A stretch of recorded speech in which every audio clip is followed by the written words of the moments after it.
అక్స్మల్ గారు నమస్తే సార్. నమస్కారం. సార్, అటు ఇటుగా 2 సంవత్సరాల క్రితం అనుకుంటాను, చంద్రబాబు నాయుడు గారికి అమిత్ షా గారు కానీ మోడీ గారు కానీ అపాయింట్మెంట్ దొరికేది కాదు. జగన్మోహన్ రెడ్డి గారికి ఎప్పుడు కావాలంటే అప్పుడు దొరికేది. అప్పట్లో వెళ్ళి ఢిల్లీలో ఉండి వేచి ఉండి కలిసి వచ్చేవాళ్ళు అనమాట. ఇవాళ ఎలా ఉందంటే మోడీ గారే మన ఎంపీలను కలవడానికి, చంద్రబాబు నాయుడు గారు కూడా కాదు, మన ఎంపీలు కలవడానికి వచ్చి మన ఎంపీలతో మాట్లాడి చక్కగా మనమంతా ఒకటే. మీకు ఏ చిన్న సమస్య ఉన్నా వచ్చి నన్ను కలవండి, మీకు ఏ మొహమాట పడద్దు అని చెప్పి వెళ్తున్నారు ఆయన. అంటే ఇంతలో ఎంత మార్పు! ఓడలు బళ్ళు, బళ్ళు ఓడలు అవడం అంటే ఇదే అనుకోవాలా, లేకపోతే ఎయిడ్స్? అంటే బళ్ళు వాడలు వాడల బళ్ళు కాదు కానండి, వాళ్ళ వైఖరిలో కూడా మార్పు వచ్చింది. జగన్మోహన్ రెడ్డి దొంగోడితో వెళ్ళకూడదు, మనం తప్పు చేసేవాళ్ళు ఆ పశ్చాత్తాపం అయి ఉండొచ్చు.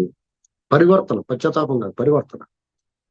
నెక్స్ట్ ఏంటంటే ఎన్డీఏ కూటమిగా పోటీ చేశారు, గెలిచారు. చంద్రబాబు నాయుడు గారు ఆ కూటమి mass victory, land slide victory అని చెప్తూ ఉండేవాళ్ళు. కొండ చేరి ఎలా జారి పడతాయో అలాంటి విక్టరీ వస్తుందని చెప్తూ ఉండేవాళ్ళు. మనం సేమ్ అదే వచ్చింది.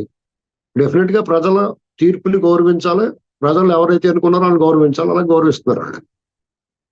ఇక రెండేళ్ల క్రితం కాదు, 3-4 ఏళ్ల క్రితం చంద్రబాబు నాయుడు గారికి ఎంట్రీ ఉండేది. కానీ తర్వాత 2-3 ఆజాదీకి అమృత మహోత్సవం తర్వాత ఈ దేశాలందరిలో కూర్చున్న మోడీ గారు కొంచెం ఇంపార్టెన్స్ ఇచ్చారు. సూచనలు వచ్చినాయి 3 ఏళ్ల క్రితమే. ఇక అనేక సందర్భాల్లో ఎన్టీఆర్ కాయిన్ ఇలాంటి కొన్ని కొన్ని సందర్భాల్లో చంద్రబాబు గారిని ఆహ్వానించారు. వీళ్ళందరూ కూడా బాగానే మాట్లాడుకున్నారు. ఇక ఇప్పుడు మోడీ గారు ఆంధ్ర రాష్ట్రానికి కొన్ని బెడతలు వదిలించాల.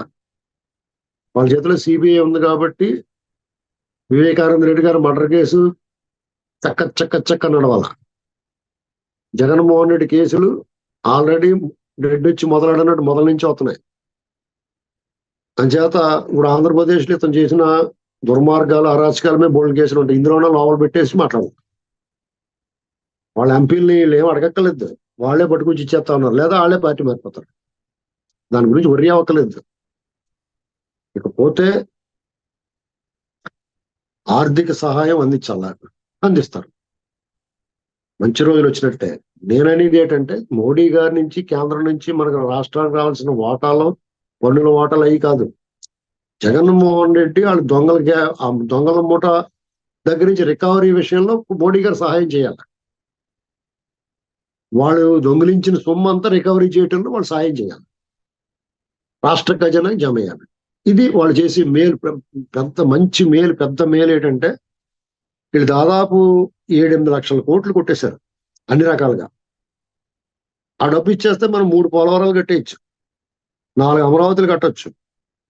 రాష్ట్రంలో ప్రతి ఇంటికి 10,000 ఇచ్చేయచ్చు రోజు, ప్రతి నెల పట్టుకుంటారు బాబు. ఆ పని చేయాలి అర్జెంటుగా. ఫస్ట్ ఇది కావాలంటే ఆర్థిక పరమైన ఇబ్బందులు లేకుండా ఉంటే చంద్రబాబు నాయుడు గారు బండిని చక్క పరిగెట్టిస్తారు. ఈ దొంగలు ఊరికే కేసులు వేసి కోర్టులు స్టేలు ఇచ్చి వాళ్ళకి బెయిల్ ఇచ్చి వాళ్ళు రోడ్డు మీద వదిలేసి 10 ఏళ్ళు అయినా కానీ తిరగనిచ్చి ఇదంటే చేస్తే తప్పు. దాన్ని అవుట్ ఆఫ్ ది బేలో ఉన్నా సరే చంద్రబాబు నాయుడు గారు మోడీ గారు కలిసి కూర్చొని ఇంకో గత ఇటు దొంగోడు ఎంత సొమ్ము దొబ్బేసాడు, ఇటు దగ్గర నుంచి డబ్బులు ఆగాలి, రికవరీ చేయాలి. అంతే సింపుల్. Only recovery. వాడు జైల్లో ఉండాలి, 2 రికవరీ అవ్వాలి. అంతకు మించి వాడు కొట్టకలేదు, తిట్టకలేదు. వాళ్ళ ఆస్తులు స్వాధీనం చేసుకోవాలి, ప్రభుత్వ ఖజానాకి జమ వేసుకోవాలి. జగన్మోహన్ రెడ్డి వాళ్ళ గ్యాంగ్ అంటే ఈ ఐఏఎస్ ఐపీఎస్ అధికారులతో సాధారణ ఎస్ఐ దొబ్బేసినా సరే లాగేసుకోవాలి. ఒంటి మీద బట్టలతో సహా 4 జతల బట్టలు, ప్రతి నెల ఓ రైస్ మూట ఇంటికి తప్ప మిగతాని లాక్కోవాలి. ఎందుకంటే వాళ్ళు చేసిన తప్పుకి ఇలాంటి శిక్ష వేయాలంటే సస్పెండ్ చేస్తే ఇంట్లో కూర్చుంటాడు. ఈ దొబ్బేసిన డబ్బుతో ఎంజాయ్ చేస్తాడు ఖాళీగా. తర్వాత ఎవడవడం కూడా వచ్చిన తర్వాత ఎవడెవడు కాళ్ళు పట్టుకుని డబ్బులు పడేసి మళ్ళీ తెచ్చుకుని జీతం తీసుకుంటాడు. వాళ్ళు నష్టం అవుతాడు. నష్టపోవాలి, పనిష్మెంట్ ఉండాలి, శిక్ష ఉండాలి. అప్పుడు దానికి పూర్తిగా సహకరించాలి మోడీ గారు. ఆయన నిధులు ఇవ్వకలేదు, అవసరం లేదు.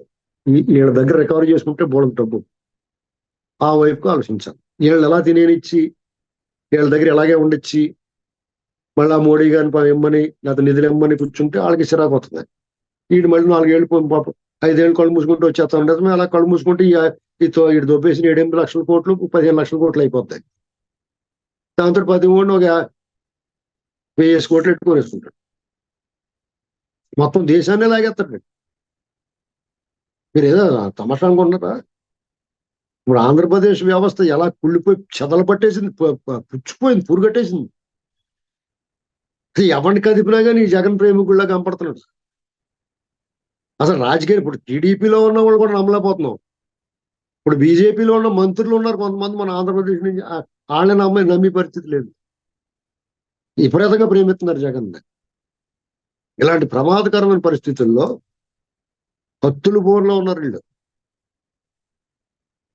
చాలా ఇది ప్రతిపక్షంలో ఉండి జగన్ మీద పోరాడిన దానికంటే కూడా టాస్క్ పెద్దది. ఇప్పుడు చాలా పెద్ద టాస్క్.